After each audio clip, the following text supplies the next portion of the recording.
नमो अर्यन्ताणं नमो सिद्धाणं नमो आयर्याणं नमो वज्रायाणं नमो लोहे सव्यसावरणं मंगलमय मंगलकरण वीतराग विज्ञान नमो तार जाते अरिहंतादि महान कर मंगल करे उमा ग्रंथ करन के काज जाते मिले समाज सब पावे निज पद राज मिथ्या भावे अभाविते जो प्रगटे निज भाव सो जयवंती रहो सदा यही मोक्ष मोक्ष मार्ग प्रकाशक दूसरा अधिकार चारित्र मोह रूप जीव की अवस्था पृष्ठ क्रमांक 39। तथा माया का उदय होने पर किसी पदार्थ को इष्ट मानकर नाना प्रकार के छलों द्वारा उसकी सिद्धि करना चाहता है। रत्न स्वर्ण आदि अचेतन पदार्थों की तथा स्त्री दासी दास आदि सचेतन पदार्थों की सिद्धि के अर्थ अनेक छल करता है। ठगने के अर्थ अपनी अनेक अवस्थाएं करता है तथा अन्य अचेतन सचेतन पदार्थों की अवस्था बदलता है इत्यादि रूप से छल से अपना अभिप्राय सिद्ध करना चाहता है। इस प्रकार माया से इष्ट सिद्धि के अर्थ छल तो करे परंतु इष्ट सिद्धि होना भवितव्य अधीन है। इस चारित्र मोहरूप जीव की अवस्था का वर्णन चल रहा है। अब आज माया कसाय की बात कह रहे हैं टोडामल्ली साहब कि जब माया नाम कर्म का उदय होता है चारित्र मोह में तो क्या करता है, किसी पदार्थ को इष्ट मानकर नाना प्रकार के छलों द्वारा उसकी सिद्धि करना चाहता है। अपन करते हैं ना मायाचार, ना मायाचारी क्यों करते हैं अपन? क्योंकि अपन को ऐसा लगता है कि मायाचारी से काम बन जाएगा। ख्याल में है ना, झूठ बोलना है ना, ज़बरदस्ती ऐसा व्यवहार बताना, प्रेम नहीं है तो भी प्रेम दर्शाना है ना, औपचारिकताएं, मन में कुछ है वचनों में कुछ और है। तो ऐसे नाना प्रकार की अवस्थाएं मिथ्या दृष्टि जीव बनाते रहते हैं। काय के लिए बनाते हैं कि साहब हमारे काम बन जाए, है ना। तो क्या कर रहे हैं टोडामल्ली देव, क्या कह रहे हैं, रत्न स्वर्ण आदि अचेतन पदार्थ, एक तो पर द्रव्य रुपया पैसा मकान दुकान सोना चांदी इनके लिए, ऐसे स्त्री दास दास आदि सचेतन पदार्थों की सिद्धि के अर्थ अनेक छल करता है। व्यापार में छल करते हैं, रिश्तेदारी में छल करते हैं और अनेक तरह से बहुत है ना, क्या क्या करते हैं लोग भगवान ही जाने। अभी कल ही पढ़ रहा था मैं अखबार में, एक व्यक्ति ने 20 साल के अंदर 4 मर्डर कर दिए, 4-5 मर्डर कर दिए और ऐसे क्रम से करे, ऐसे बदमाशी से कि किसी को पता न चले। काय के लिए? मात्र संपत्ति के लिए। उसका एक भाई था, भाई के 3 बच्चे थे, उसने भाई को मारा पहले, सबसे पहले। और प्लानिंग देखो 2006 में भाई को मारा, 2009 में उसकी एक लड़की को मारा, 2014 में एक लड़की को मारा, है ना। अब उसका लड़का बड़ा हो गया तो वो मारा, हाँ। और पकड़ा गया वो, अब जाके पकड़ा गया। और 4 में तो पकड़ा ही नहीं गया वो, ऐसी बदमाशी से। उन क्यों कि भाई को मारा तो कह रहा है कि भैया वो तो भग गया, कहीं पागल था वो, तो पता नहीं कहाँ चला गया, ये वो सुपारी दे के मारा था। और नदी में उसको जला भला के करके फेंक दिया, कुछ पता ही नहीं चला, सब सोच रहे गायब है, गुमशुदा। उसके बच्चों को मैं रख लूँगा और मैं उसकी सेवा करूँगा, तो सब लोग सोचे कि तो बहुत अच्छा है। वो बच्चों को रख लिया, फिर उसकी एक लड़की जरा सी बड़ी हुई तो उसको चुपचाप जहर दे दिया, और दूसरी लड़की उसको दे दिया, ऐसे कर कर के भैया, है ना। और लड़के अब जाके जब लोगों को लगा कि हो क्या रहा है, तो उसको पुलिस ने पकड़ा, हिरासत में लिया। तो सच तो अभी भी क्या कह रहा मुझे कोई पछतावा नहीं अभी भी कह रहा मुझे कोई पछतावा नहीं है, मैंने तो अपने बेटे के लिए किया है। तो ये संसारी जीव की हालत है, ये मोह की दशा है। ये मोह क्या क्या ना करवाए जीव से, ये पागल बनता रहता है।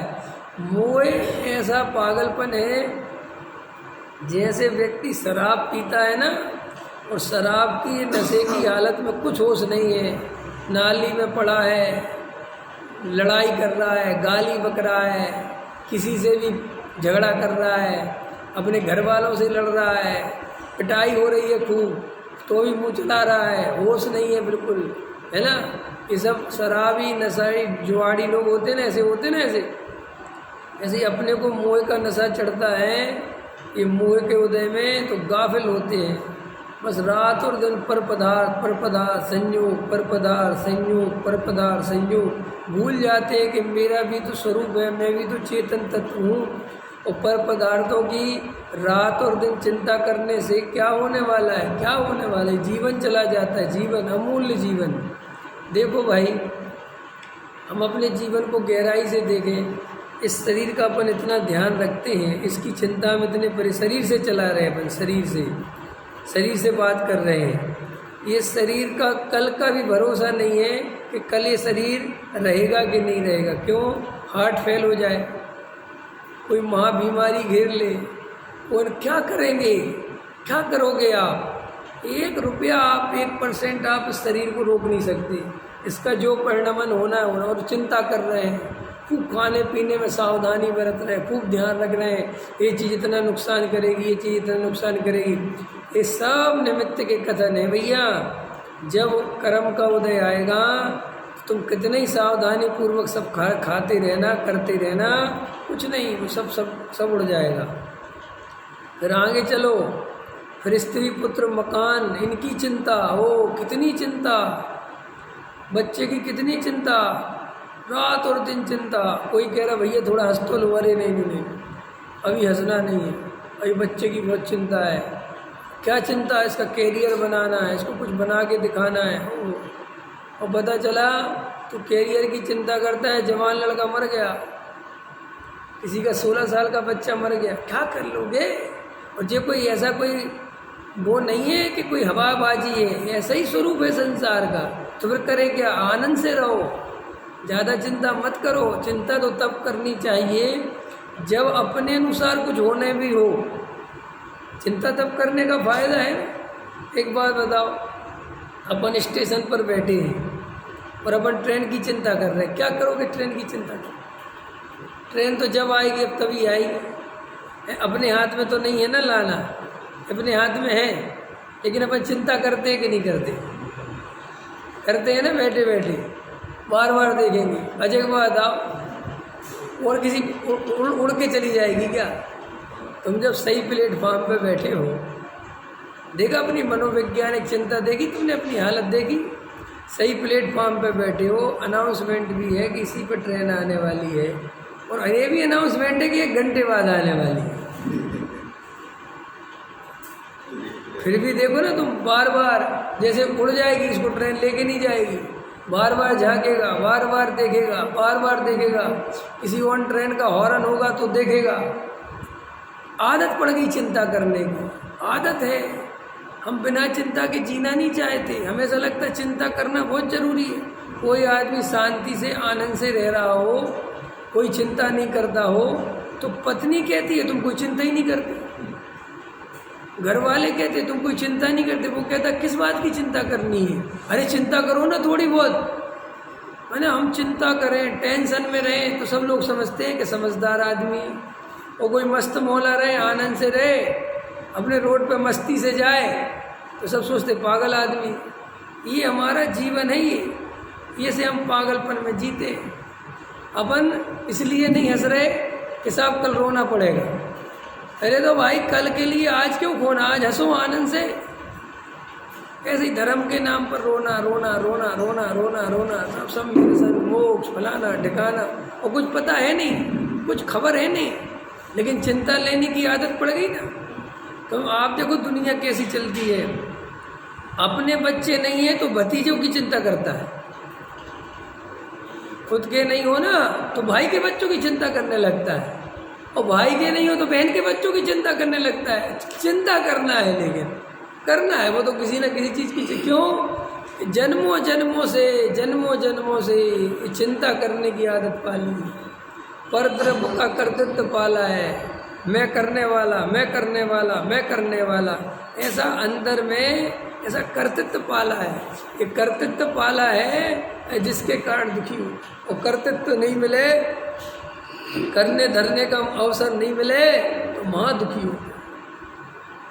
ये अपन को लगता है मोह महामद पियो अनादि, भूल आपको भरमत बादी। ये जो दौलत राम जी ने छैडाला जी में लिखा है कि इसका मतलब क्या है। इस शराब की तुलना क्यों करते हैं मोह से? जैसे शराबी को कुछ होश नहीं, ऐसे अपन रात और दिन चिंता, कुछ नहीं होना है, आप आनंद से रहो, आज में जियो, कोई चिंता मत करो। जो संयोग जैसे हैं वैसे ही रहेंगे, उनका परिणाम जैसा होना है वैसे ही होगा। हम चेंज करने वाले नहीं हैं कि देह का भी परिणाम अपने हाथों पर करें क्या? पंडित साहब आनंद लो, बहुत आनंद से रहो, कोई चिंता नहीं करो, बस भेद ज्ञान रखो। आना भेद ज्ञान माने भेद ज्ञान चिंता वाला भेद ज्ञान नहीं, भेद ज्ञान माने जैसा वस्तु का स्वरूप है वैसा श्रद्धा। कैसा वस्तु का स्वरूप है? जीव जुदा पुद्गल जुदा, ये वस्तु का स्वरूप है। राग जुदा ते ज्ञान जुदा, ये वस्तु का स्वरूप है। एक तरफ दूसरे तरफ का करता नहीं, ये वस्तु का स्वरूप है। निज आयु 6 से मरण हो या बात जन मरने कही, ये वस्तु का स्वरूप है। ख्याल में है कि कोई किसी को बचा नहीं सकता, कोई किसी को मार नहीं सकता, ये वस्तु का स्वरूप है। संयोग का वियोग अनिवार्य है, ये वस्तु का स्वरूप है। पुण्य के उदय से जो सामग्री मिलनी है वो मिलेगी, जो नहीं मिलनी है वो नहीं मिलेगी, ये वस्तु का स्वरूप है। श्रद्धान करो और आनंद से रहो। ख्याल में आए कि नहीं आए?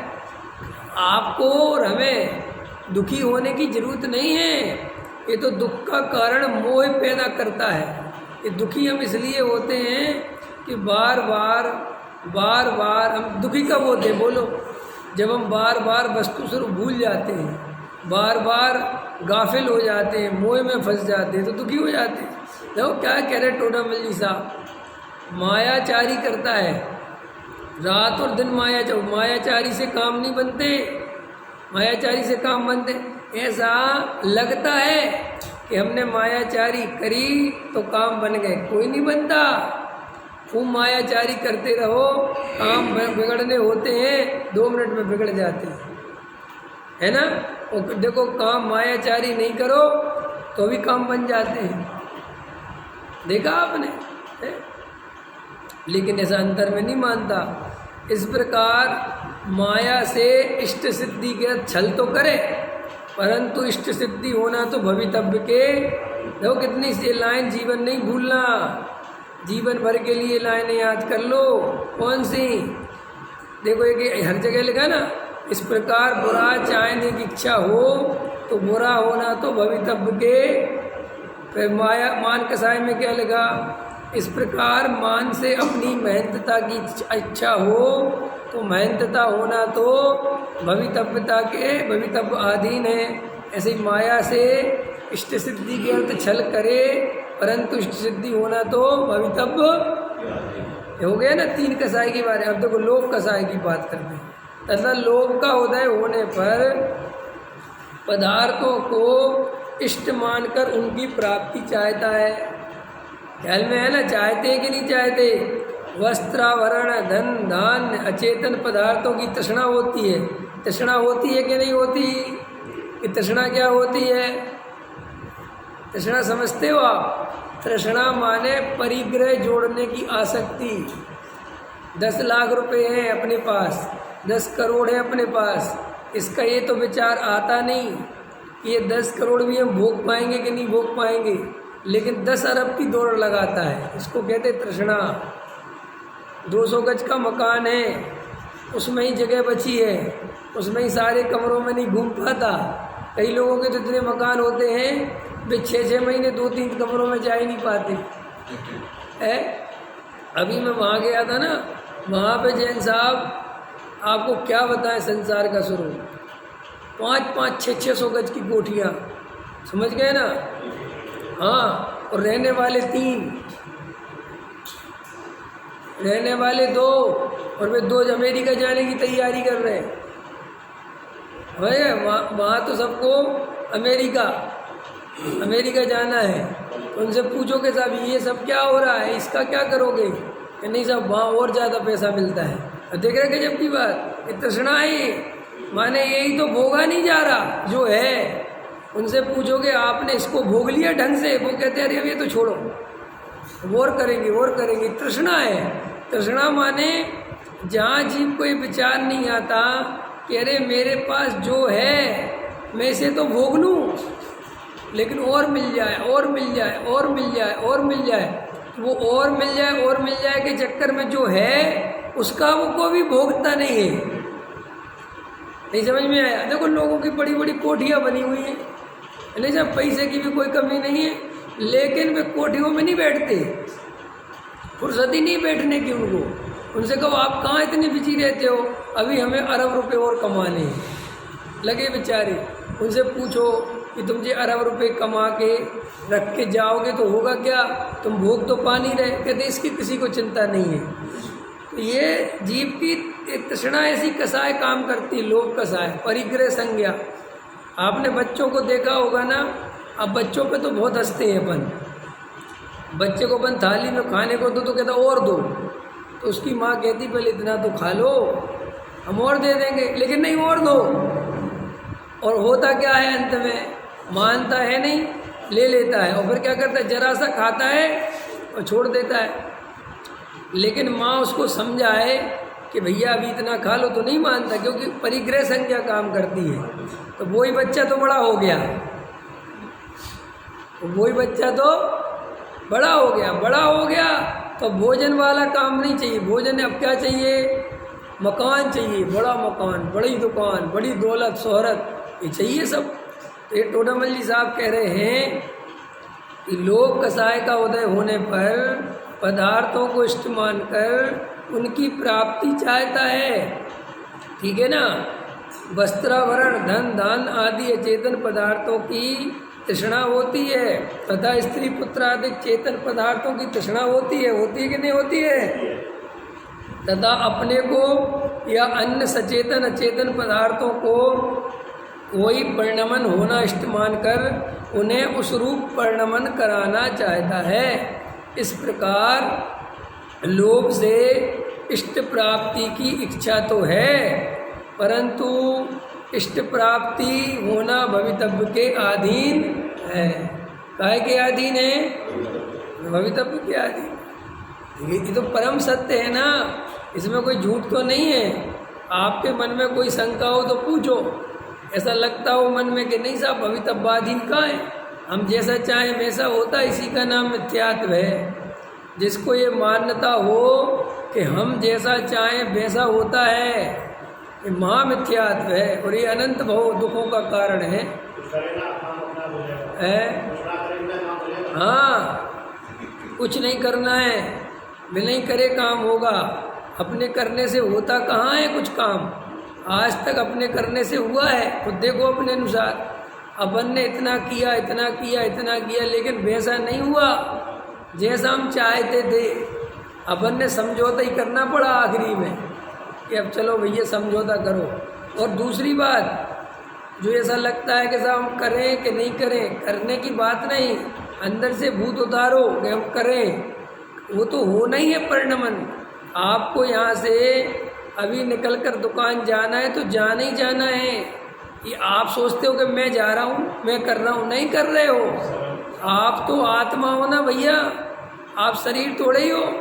ये परिणमन तो पुद्गल के हैं, आत्मा तो जानता देखता है, लेकिन वो निमित्त नैमित्तिक संबंध ऐसे हैं जिसके कारण ऐसा लगता है कि मैं करने वाला, मैं जाने वाला, मैं कमाने वाला, मैं बनाने वाला, मैं भोगने वाला, मैं वो, सब मिथ्या मान्यता है। जब अपने को जैन साहब देखोगे तो ये कर्तृत्व आएगा कि मुझे दुकान जाना है, मुझे व्यापार करना है। कब आएगा? जब अपने को उस रूप देखोगे और अपने को आत्मा देखोगे तो किसको करना है, क्या करना है? आप लोग लेट आए ना, अभी शुरू में 2-4 मिनट की चर्चा रह गई। देखो, चिंता करना ये तो महामूर्खता की निशानी है, क्योंकि चिंता करने लायक जगत में कुछ है नहीं, 1% नहीं है। अपने को कल की चिंता सता रही है, लेकिन कल अपने हाथ में है क्या? आप 2 साल की प्लानिंग कर रहे हो, 2 साल तो छोड़ो, 2 मिनट है आपके पास क्या? लेकिन अपन करते हैं कि नहीं करते, बताओ। और कितने ही समझाओगे क्यों कर रहे हो? उसको लगता है ना मन में, मोह कहता है ना कि तू जैसी प्लानिंग करेगा काम वैसा बन जाएगा, लेकिन ऐसा है कहाँ? कहाँ है जगत का स्वरूप? 2 मिनट में आदमी तो पर्याय बदल जाती है। अभी यहाँ से रास्ते में जाए, ट्रक से टकरा जाए, गाड़ी से टकरा जाए, खत्म हो जाए। अभी हार्ट फेल हो जाए यही बैठे बैठे। क्या देर लगनी है? क्या सोचते हो? अभी अपना जिस बेटे की चिंता में मरे जा रहे, बेटे ही मर जाए, क्या संयोग की क्या? और ऐसा होता नहीं है क्या? नहीं होता हो तो बताओ। वो रोज होता है, उठा के देखो ना आप, अखबार खोलो भी, न्यूज रोज होता है ना। तो फिर हम चिंता क्यों कर रहे हैं? अज्ञान है। आनंद, जीव तो इतना आनंद में रहे, इतना, क्योंकि दुख का कोई जगत में कारण नहीं है। दुख तो अपनी कल्पना से अपन पैदा करते हैं। दुख है नहीं, दुख किस बात का है बताओ आपको? अरे चलो आप में से बताओ, दुख किस बात का है? इस बात का दुख है आपको कि साहब ये बुढ़ापा आ गया, इस बात का दुख है। अपने को बुढ़ापा माना, अपने को बूढ़ा माना, अपने को देह रूप माना, इसका ही तो दुख है। और ऐसा वस्तु स्वरूप नहीं है, कल्पना है कि मैं शरीर हो गया। तो दुख पैदा किया गया कि दुख था? है दुख पैदा करा तुमने कि दुख था? बताओ। पैदा करते हो ना। करोड़ रुपए में सुख होगा, ये कहीं जिनवाणी में लिखा है? ये वस्तु का स्वरूप है कि करोड़ रुपए में सुख होगा? नहीं है ना। और आपने माना, आपने क्या माना? सुख होगा। सुख है नहीं, वो तो परद्रव्य है। अब भाई साहब, जब आपके पास करोड़ रुपया हो गया और आप सुखी नहीं हुए, आपने कहा सुख तो हुआ नहीं, तो गलती किसकी है?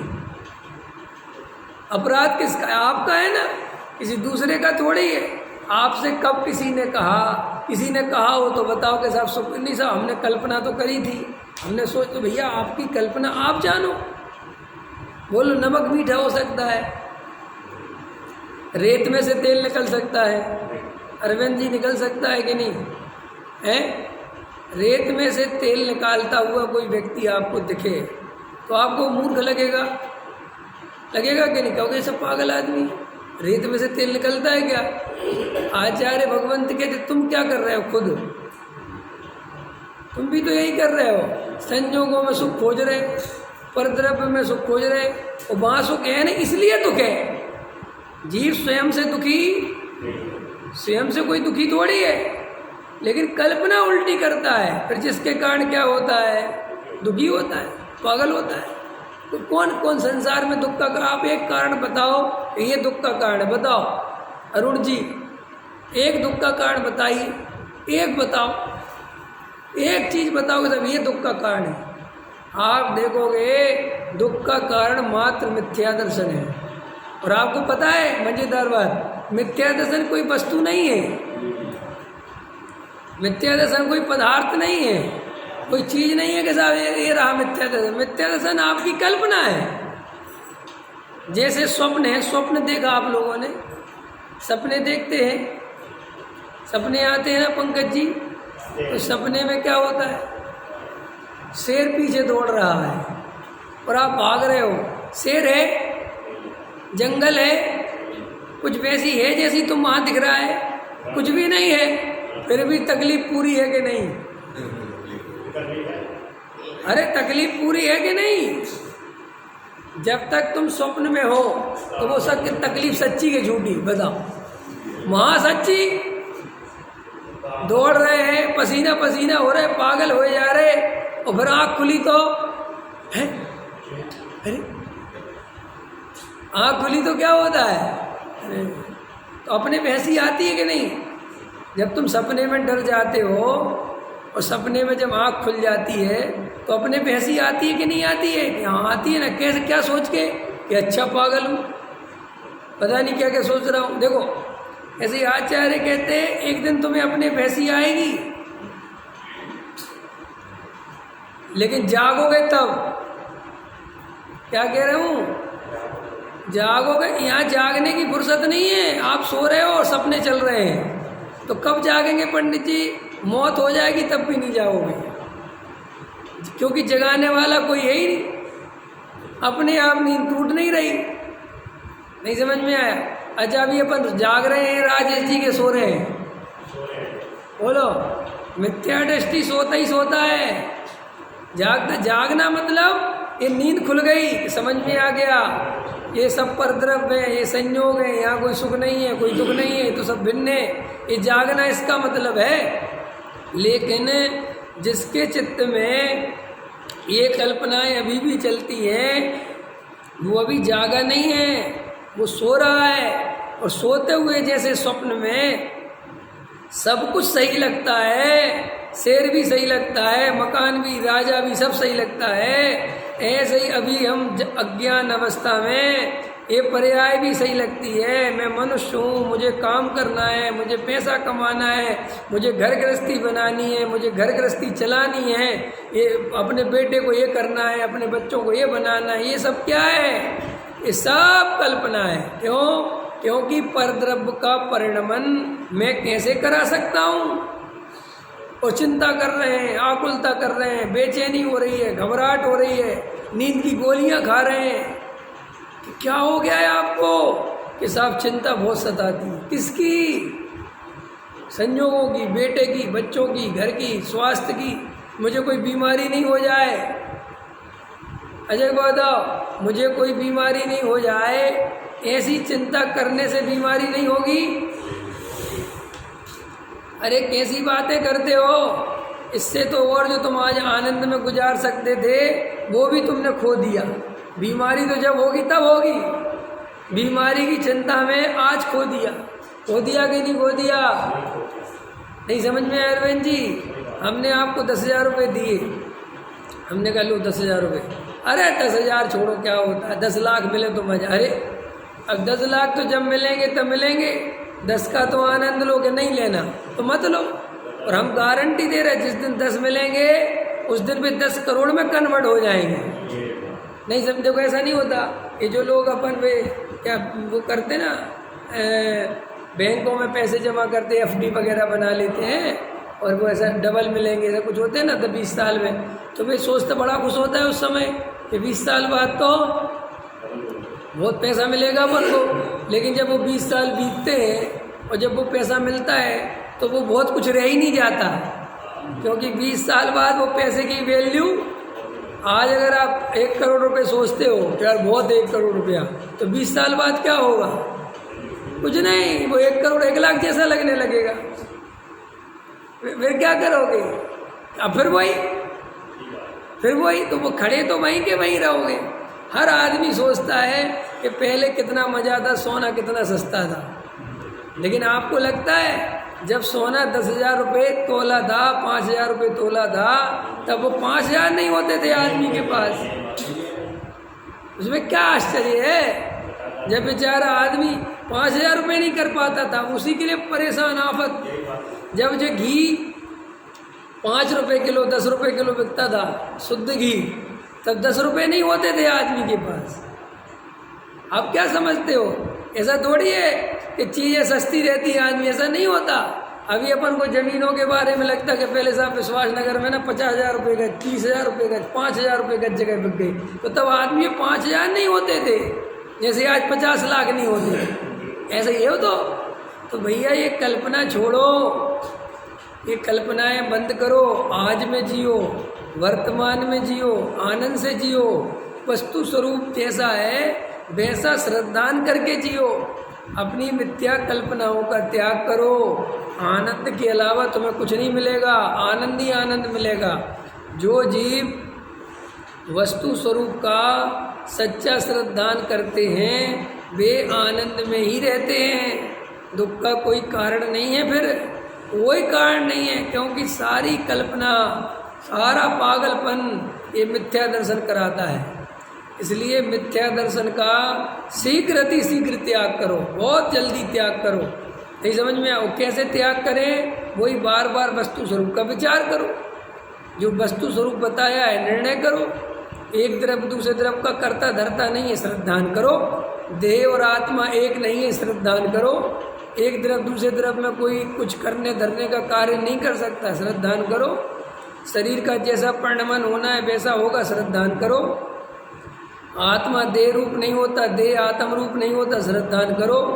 रागादि विकारी भाव मेरे से भिन्न है, मेरे स्वरूप में नहीं है, आकुलता रूप है, मैं तो ज्ञान स्वभावी आत्मा हूँ, निर्णय करो। यही तो सुख के कारण है। पर पदार्थ कोई सुख का कारण नहीं है और पर पदार्थ दुख का भी कारण नहीं है।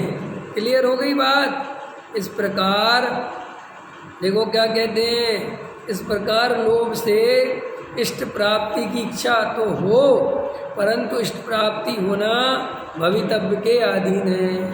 और भवितव्य के अधीन है एक बात, और अगर इष्ट की प्राप्ति हो भी जाए तो कितने दिन सुखी रहोगे बताओ? ऐसा कौन सा, मैं वहाँ प्रवचन कर रहा था बड़ोदरा में, तो मैंने कहा कि आप लोगों में से कोई ये बताओ जो पूर्णतः सुखी हो, जिसको कोई दुख ना हो, कोई आप। एक बहन ने हाथ उठाया, हाँ एक बहन ने हाथ उठाया। मैंने भी देखा, मैंने पहली बार कोई व्यक्ति ऐसा मिला, मुझे बड़ा अच्छा लगा। मैं बहुत अच्छी हिम्मत करी आपने। बोले साहब मुझे कोई दुख नहीं है, एकदम सब सुख है। तो मैंने कहा ये बात तो आपकी सत्य और हो सकता है, लेकिन ये सुख कल रहेगा कि नहीं रहेगा इसकी गारंटी बोलेगा इसकी तो नहीं। तो मैंने कहा इसका भय है कि नहीं? क्या इसका तो फिर दुख हो गया ना चालू। ये तो तुम्हें देखो आज तुम्हारा सब अच्छा चल रहा है, लेकिन अंदर तो तुम्हें ये चिंता तो सताती है ना कि कल क्योंकि सम्यक दर्शन के बिना संयोगों के भरोसे तुम ज़्यादा देर सुखी नहीं रह सकते। किसी का ऐसा पुण्य का उदय आज आ भी सकता है, कोई नहीं आने की तो बात नहीं है। भरत जी का, तीर्थंकर का, सबका था ही ना ऐसा पुण्य का उदय। आप उनका संसार में कोई दुख नहीं बता सकते उनका। आपको अगर मैं कहूँ बताओ भगवान आदिनाथ को क्या दुख था, अजितनाथ भगवान को क्या आप बता नहीं सकते? आप कहोगे यार दुख तो कुछ भी नहीं था। क्यों? कि ऐसा देखो, निरोगी काया थी, घर में माया थी, कुलवंती नारी थी, पुत्र आज्ञाकारी थे, क्या क्या क्या दिक्कत थी बताओ आप? कोई उनको रोग हो सकता है, कोई तकलीफ हो सकती, कुछ नहीं। फिर भी ऐसा होने पर भी ये शाश्वत नहीं है, ये सदाकाल नहीं रहेगा। ख्याल में आया कि नहीं आया? किसी कीमत पे नहीं रहेगा। तो इस आधार से भी शाश्वत सुख की खोज करते हैं कि भाई इसके भरोसे कब तक रहूँगा, अभी तो चल रहा है बढ़िया। ऐसे ही मैं आपसे कहता हूँ, अगर आप पुण्य के उदय में ज़्यादा गाफिल होते हो और ज़्यादा ही पागलपन चढ़ता आ रहा है सब बढ़िया, तो भैया ये बढ़िया होने से घटिया होते देर नहीं लगती, संयोग का वियोग होने में देर नहीं लगती, शरीर में रोग आते देर। तो फिर क्या करें पंडित साहब? आनंद से वेद ज्ञान करो भैया। क्या करें वेद ज्ञान करो। आनंद से रहने की मना नहीं है, आकुलता में जीने की बात बिल्कुल नहीं कह रहा, लेकिन तुम जिन संयोगों के भरोसे सुखी होना चाहते हो या चिंता रहित होना चाहते हो, वे उपाय सर्वथा झूठे हैं। भाई इतनी सी बात, चिंता रहित तो होना, लेकिन वस्तु स्वरूप का श्रद्धान करके। पैसा जोड़ के चिंता रहित मत होना कि अब तो अपने पास बहुत पैसा है। अरे पैसा रह जाएगा, तुम चले जाओगे, क्या करोगे? अपना लड़का अब जवान हो गया, अपन को कोई चिंता नहीं। कैसी बातें करते हो? लड़का जवान हो गया, तुम तो बूढ़े हो गए, अब तो रोग घेरेंगे। पर द्रव्य के भरोसे जो भी व्यक्ति परद्रव्य के भरोसे सुखी होना चाहता है, अथवा परद्रव्य को देख देख के सोचता है कि मेरे पास मकान हो गया, गाड़ी हो गई, बंगला हो गया, बेटा बड़ा हो गया, अब मुझे कोई चिंता नहीं, भ्रम भ्रम भ्रम भ्रम। अरे भाई ये तो मिनट नहीं लगने परिणाम बदलने में, अभी तो बदल ही रहे हैं ना, उसमें क्या है? अच्छा बताओ, कोई किसी का लड़का किसी को सुख दे सकता है? बताओ किसी ने दिया हो तो कि नहीं साहब हमने तो दिया है। अरे लगता है, अपने माँ बाप से जाके पूछो ना, आज भी तुम उनकी 10% इच्छा के अनुसार परिणमन नहीं कर रहे हो। 10% पे चाहते नहीं तुम ऐसे हो, वे तो पता नहीं कैसा चाहते हैं। और दुनिया में कोई किसी के अनुसार चल ही नहीं सकता, कैसे चलेगा बताओ? है कुछ नहीं चल सकता, कोई उपाय नहीं है, कुछ नहीं। ऐसा ही संसार का स्वरूप है। ये मोह की महिमा बहुत है। इसलिए देखो भैया, परद्रव्य के भरोसे अपने को सुखी मत मानो। एक बार तो सब सुखी माने कि नहीं माने? अरे सुखी मानो अपने चैतन्य के आधार से, वस्तु स्वरूप के आधार से मैं सुखी हूँ। हाँ, संयोग के आधार से अगर सुख मानोगे तो उसमें क्या प्रॉब्लम है? इंजीनियर साहब क्या प्रॉब्लम है? क्या करोगे? और है ही ना, 100% ऐसा है कि नहीं? आज नहीं है, आज है कल नहीं, ऐसा है कि नहीं? ऐसा है ना। आज एक बात बताओ, आप अभी इतनी उम्र हो गई आपकी 50 साल की, ऐसा सुख बताओ आप अभी तक जो लगातार चल रहा हो, बताओ, जिसको तुम लगातार 50 साल से भोग रहे हो, बताओ। आप एक सुख नहीं बता सकते। आप कहोगे नहीं साहब सुख बदलते जा रहे हैं, रोग आकुलता बढ़ती जा रही है। अच्छा बताओ, आकुलता अरुण जी पहले कम थी कि अब कम है कि और कम है? क्या है आकुलता? समझ गए ना? दुख तकलीफ बढ़ती है कि घटती है? तो ये बढ़ती है, पता है किस बात की निशानी है? इस बात की निशानी है कि तुम सही श्रद्धांत से नहीं जिए।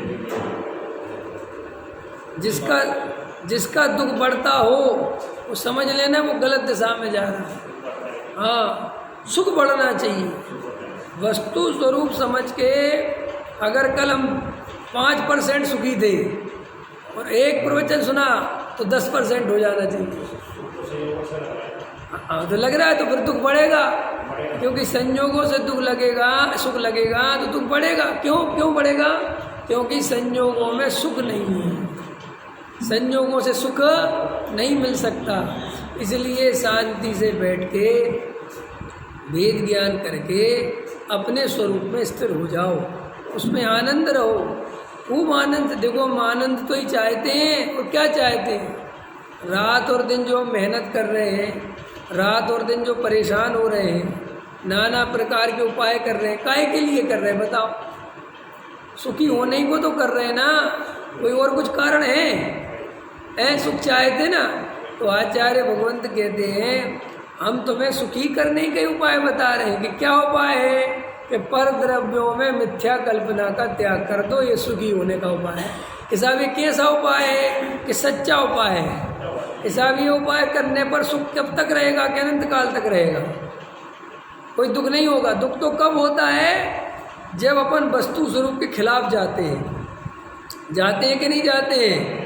तो अगर आपके जीवन में दुख बढ़ रहा है तो समझ लेना हमें धर्म समझ में नहीं आ रहा है। और अगर सुख बढ़ रहा है, जैसे तुम धर्म समझने बैठे हो और तुम्हें चिंताएं बढ़ती चली जा रही हैं, ये भैया हमारा क्या होगा, ये भैया हम नरक ना चले जाएं, ये भैया हम तो पाप कर रहे हैं, ये भैया हमारा त्याग व्रत कब होगा, ये भैया, तो अभी तुम्हें स्वरूप समझ में नहीं आ रहा है। तुम तो नई नई टेंशन लेके आ रहे हैं मंदिर से। वस्तु स्वरूप कैसा है कि जब स्वाध्याय सुने, वस्तु विचारत ध्यावते मन पावे विश्राम। मन ऐसा शांत हो जाना चाहिए, वाह सब चिंताएं खत्म हो गई। लेकिन मंदिर में गए भैया तो मोक्ष की चिंता लेके और आ गए। 10 चिंता तो पहले चल ही रही थी, बच्चे की, मकान की, दुकान की, कुटुंब की, परिवार की, समाज की, ये चिंता तो चल ही रही थी। और पंडित जी ने एक चिंता और बता दी, कौन सी? कि भैया मोक्ष की चिंता करो। तो संसार की चिंता तो छोड़ी नहीं, एक चिंता उसमें ऐड और कर ली, ऐसा करते ना अपन, क्यों? चिंता करना अपनी नेचर है। चिंता करना नेचर है कि नहीं? नेचर बना ली अपन ने।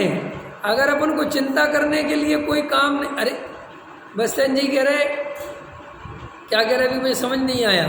चिंता करने की नेचर बनाई कि नहीं बनाई? कैसे? देखो, घर में शांति से नहीं बैठा जा सकता, यही तो आदत है। चिंता चाहिए। जे अपन जो मजाक करते हैं, जे गप्पे मारते हैं, जे छेड़खानी करते हैं दूसरों को, इधर की उधर करते, क्या है ये सब? शांति से बैठा नहीं जाता जीप पे।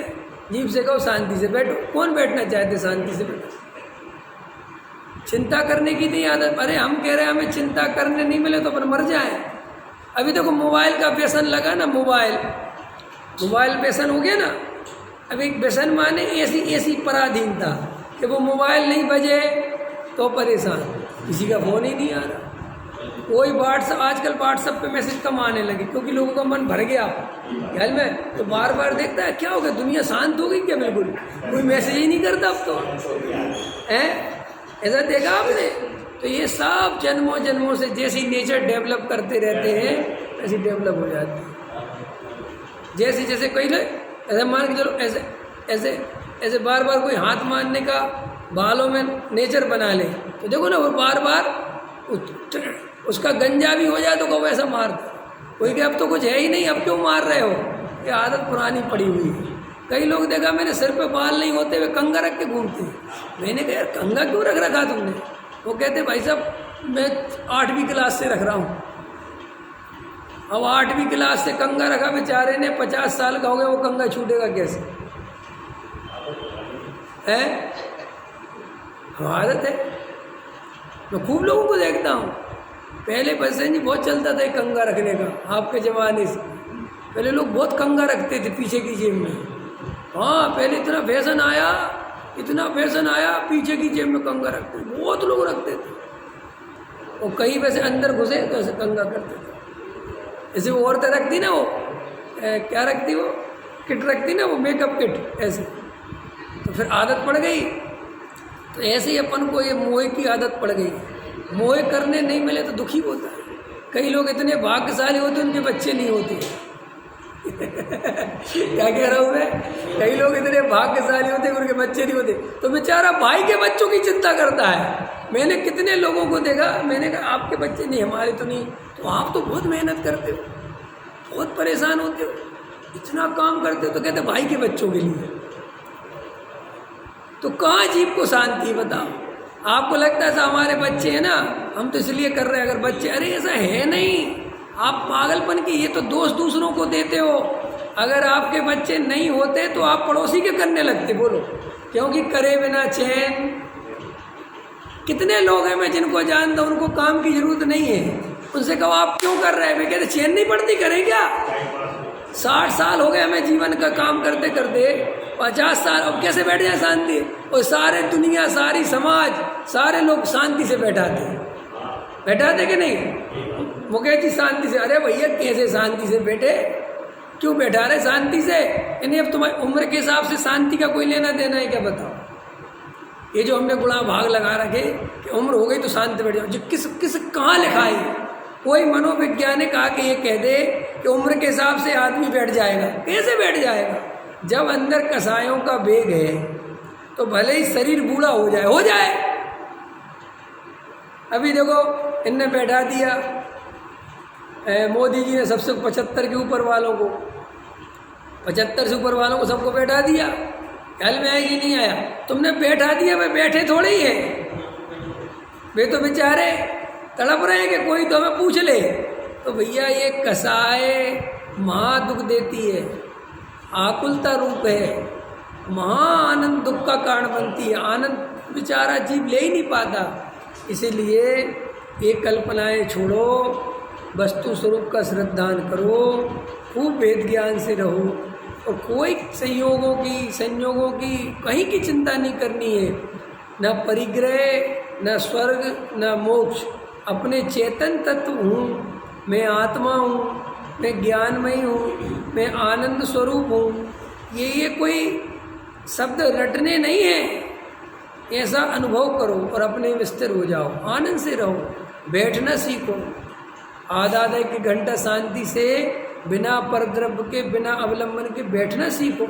अगर आप इस पर्याय में बैठना नहीं सीखोगे तो अनंत काल को सिद्ध बनने की तैयारी कैसे करोगे? ये कर्तव्य तो चलता रहेगा। देखो सिद्ध भगवान क्या कर रहे हैं ऊपर, बताओ क्या कर रहे हैं? अच्छा, सिद्ध भगवान आनंद से बैठे हैं, हम बैठ सकते हैं कि नहीं? तुम बैठो ना, तुम्हें कौन रोक रहा है? कि नहीं साहब, वो सिद्ध भगवान के तो कसाएं चली गई ना, तो सिद्ध भगवान की कसाएं कैसे गई? कभी सोचा? दौड़ दौड़ के गई, पहाड़ पे चढ़ चढ़ के गई कि शांति से बैठे तब गई? कोई भी तीर्थंकर की ऐसी बताओ जो दौड़ दौड़ के किसी की कसाएं गई हो? गई है? एक भी तीर्थंकर की, एक भी भगवान ऐसे बने कि वे दौड़ रहे थे पहाड़ों पे, इधर से उधर भगवान बन गए? अरे भाई, शांति से बैठे, अपने स्वभाव में स्थिर हुए, तो अभी तुम्हें किसी ने रोक रखा है? हाँ, तो माथे पे भार क्यों है? केवल ज्ञान होगा। हाँ, अगर तू दूसरे के हाथ रखेगा तो तुम्हें विवाह होगा। हाँ, समझ गए ना? अब वो दूसरे के पे तो रख ही लिया, अब दूसरे के पे तो रख ही लिया, अब तो वो तो काम खत्म हो गया। लेकिन दूसरे पे रखने के पर भी अपने पे रखा जा सकता है, क्योंकि वो परमानेंट पकड़ थोड़ी लिया, अपने पे रख लो वापस, समझ? और अभी हमारे यहाँ ये सामायिक करने की पद्धति बिल्कुल खत्म हो गई। सामायिक करना चाहिए। सामायिक माने वो थोड़ा सामायिक भारी शब्द है ना, तो वो त्यागी वृत्तियों को अच्छा लगता है। तो ये जो नीचे वाले हैं, इन मूर्खों को ये समझ में आई कि हमें करना ही नहीं है। अरे भाई, ये थोड़ा ही है, उनको शब्द की गंभीरता है, उनको वो शब्द वजनदार सामायिक। लेकिन तुम बैठोगे नहीं, ये थोड़ा ही इसका अर्थ। तुम बैठो, तुम 3 टाइम करते, तुम 4 टाइम करो, डरने की क्या बात है? तुम्हारा सामायिक नाम नहीं मिलेगा तो कोई बात नहीं, नहीं मिले, हमें करना क्या है नाम का। लेकिन अपने यहाँ ऐसा समझा दिया गया, सामायिक तो प्रतिमा होती है, वो ऊपर के गुणस्थानों में होती है, तो नीचे वालों ने बिल्कुल ही बंद, करते ही नहीं कोई। नीचे वाले गृहस्थ और गृहस्थ सुभ्रष्ट। बड़े पंडित साहब एक अच्छी बात बोलते कि ये पता नहीं किसने निकाल दिया, गृहस्थ है तो माने भ्रष्ट है। अरे भाई, गृहस्थ भी तो संवेदन ले सकता है, गृहस्थ भी तो तत्व विचार कर सकता है। कर क्या सकता? करना ही पड़ेगा, तभी तो पंचम स्थान में जाएगा। कब जाएगा वो? नहीं साहब, गृहस्थों को तो पढ़ाई करो, परीक्षाएं देते फिरो धर्म की, क्या करना है ये सब? अरे भाई, तत्व विचार का मतलब ये है एकांत में शांति से बैठना सीखो। आधा घंटा बैठोगे तब तो सिद्ध भगवान बनने की तैयारी करोगे, तब तो समझ में आएगा कि काम करना सरल है, बैठना कठिन है। हमें क्या लगता, मैं तो कभी कभी जो व्यक्ति दिन भर बैठे रहते, मैं सोचता कितना बड़ा पुरुषार्थ आदमी है, दिन भर बैठा रहता है, कोई काम करने नहीं जाता, कितनी बड़ी बात है। शांति से बिल्कुल कुछ नहीं कहता। लोग कहते नाकारा है, आवारा है, प्रमादी है। मैं कहता हूँ ये आदमी बहुत खतरनाक है, शांति से बैठा रहता है। बताओ, शांति से बैठ के देखना, आप बैठो, अपने आप को तुम ज़्यादा होशियार समझते हो, 1 घंटा बैठो शांति से। लोग कहते हैं हम कौन से नियम लें, यही नियम लोग 1 घंटा शांति से बैठेंगे, सब उसमें क्या करना, फिर कोई हम कह रहे तो उससे कुछ करना नहीं हो, कहता उसमें भी क्या करना है बैठ के, कुछ नहीं करना, बैठना है। उसको समझ में नहीं आता कि जे कैसा बैठना है। ये भाई प्रॉब्लम है इतनी बड़ी, बताओ। हम कह रहे हैं 1 घंटा शांति से बैठो बस। ऐसा अच्छा, क्या चिंतन करना है, क्या विचार करना है? कुछ नहीं करना है, मैं बैठना है। 1 महीना बैठना, फिर आना मेरे पास। लेकिन कोई नहीं बैठता। और मैं गारंटी से कहता हूँ 1 महीना बैठो आप, 31वें दिन आप मेरे पास नहीं आओगे, आपको सब पता चल जाएगा कि क्या हो रहा है। तो कोई बैठता ही नहीं, बातें दिए जाओ, कुछ नहीं। बैठना सीखो, 1 घंटा रोज बैठो, सुबह बैठो, दोपहर में बैठो, शाम को बस बैठो, बस आधा घंटा बैठो, 15 मिनट बैठो, 20 मिनट बैठो, 5 मिनट बैठो, 1 घंटा बैठो तो आप समझे नहीं। आप मन में पहले तो ये धारणा मत बनाओ कि नहीं बैठा जाए या बैठा जाए, कुछ मत सोचो, ये सोचना ही तो बेकार है ना। पर बैठो आप, 5 मिनट मन लगे तो 5 मिनट बैठना, 10 मिनट मन लगे तो 10 मिनट बैठना, 20 मिनट मन लगे तो 20 मिनट बैठना। हम ऐसा क्यों सोचें कि ऐसा नहीं हो पाएगा, ऐसा जो होगा हो जाएगा। आप तो शांति से आनंद से बैठना सीखो, स्वाध्याय करना सीखो, एकांत में अपना ग्रंथ लो, खुद पढ़ना सीखो, खुद से स्वाध्याय करना सीखो। ये प्रवचन ज़्यादा मत सुनो, ये दूसरों के भरोसे कब तक चलेगी गाड़ी, कब तक दूसरे का चिंतन दूसरे का है, आपका चिंतन खुद पैदा करोगे कि नहीं करोगे। है देखो, एक बार एक जंगल से एक साधु गुजर रहा था और एक गडरिया था। क्या था? गडरिया। तो संध्या का, शाम का टाइम था, संध्या करके आरत कीजिए, पंच परम पद भज सुख लीजिए। तो उसका भी सायंकालीन सायं टाइम था। बेचारा गडरिया था, उसको ऐसा पता था कि शाम को भगवान से, ईश्वर से प्रार्थना करनी चाहिए, उससे ज़्यादा वो कुछ नहीं जानता था। तो वो आंख बंद करे और बोलने लगा, हे भगवान, तू मुझे बुला ले अपने पास, तेरी गैया बहुत अच्छे से चराऊंगा। क्या कह रहा है? तेरी गैया, तेरी गाय मैं बहुत अच्छे से चराऊंगा, मेरे एक बार मौका तो दे के देख, और इतना बढ़िया नहाऊंगा तेरी गायों को कि तू खुश हो जाएगा, और तेरी गायों के जुए भी निकाल दूंगा, और तेरे सिर में होंगे तो तेरे भी निकाल दूंगा। वो साधु जा रहा था, वो खड़ा हो गया, फिर आंख बंद करके भगवान से क्या कह रहा है, ख्याल में है ना, और तेरे खेतों का भी ध्यान रखूंगा, और तुझे रोटी भी बढ़िया बना के खिलाऊंगा। साधु ने कहे, तो पागल आदमी, बताओ भगवान से कोई ऐसी प्रार्थना करता है। साधु ने कहा, रुक जा। उसने आगे बोली, सामने साधु महाराज बोले, क्या कर रहा है? बोले, साहब प्रार्थना कर रहा हूँ भगवान से, शाम का टाइम हो गया। बोले, तुझे किसने सिखाई है प्रार्थना? कह रहा, किसी ने नहीं, मैं तो पढ़ा लिखा आदमी हूँ नहीं। तो बोले, ये क्या बोल रहा है तू भगवान से कि रोटी बना दूंगा, आपके कीड़े मकोड़े निकाल दूंगा, और आपकी गायों को धुला दूंगा, क्या बोल रहा है ये सब? देखो, बोले साहब, मुझे जो समझ में आता है, मुझे जो लगता है, जो मैं करता हूँ, वही भगवान से कह रहा हूँ। ख्याल में ना? तो साधु कहता है कि तेरी इबादत में सच्चाई है, तो ईमानदारी से वो तो कह रहा है जो तेरा है, तुझे जो समझ में आता है। और हम भगवान से क्या कह रहे हैं? हम हमेशा वो कह रहे हैं जो हमारा है ही नहीं। रटी रटाई पूजा किसी ने लिखी, पढ़ हम रहे, प्रार्थना किसी ने लिखी, पढ़ हम रहे, वो तो उसकी है ना। तुम्हारा खुद का चिंतन क्या है? तुम्हें भगवान के स्वरूप में क्या समझ में आता है? ऐसा हमें नहीं कुछ भी पता।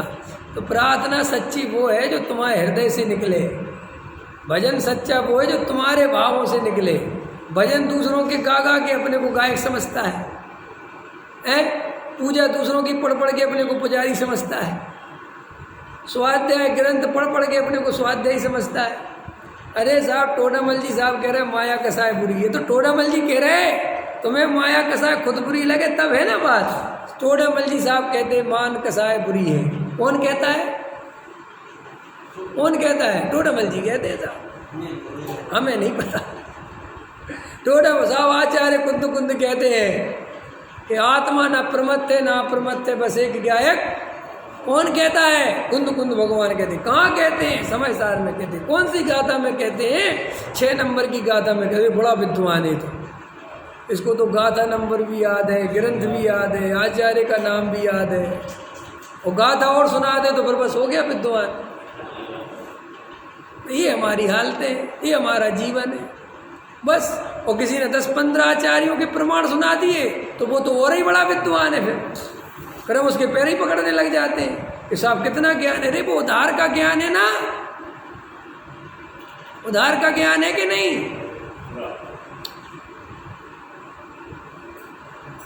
1100 रुपये, 2100 रुपये, 500 रुपये, 11,000 रुपये के किसके? कि दिनेश जी के, पंकज जी के, फलाने जी के, ढिकाने जी के। कि तुम्हारे खुद के? कि मेरे नहीं। तो जो हीरोगिरी कर काय को रहे, खुद के भी तो लिखवाओ कुछ। ऐसे मैंने बहुत सारे लोग देखे वे दूसरों के लिखने में लगे रहते हैं, खुद का नहीं लिखते। तो खुद का भी तो बताओ। तो खुद का नहीं और उसी में खुश होते रहते कि हम देखो कितना दान इकट्ठा करे। भैया वो तो दूसरों का दिया, वो उसमें तुम्हें थोड़ी पुण्य बंधना है ना। ऐसे ही वहाँ गाथा में लिखा, वहाँ गाथा में लिखा, वहाँ गाथा में लिखा, वहाँ पंडित जी कहते, वहाँ पंडित जी कहते, वहाँ आचार्य कहते, वहाँ मुनिराज कहते। अरे भाई सब कहते ही कहते, तुम खुद भी कुछ कहते हो कि नहीं कि मैं ये कहता हूँ जो एक भी लिखा है।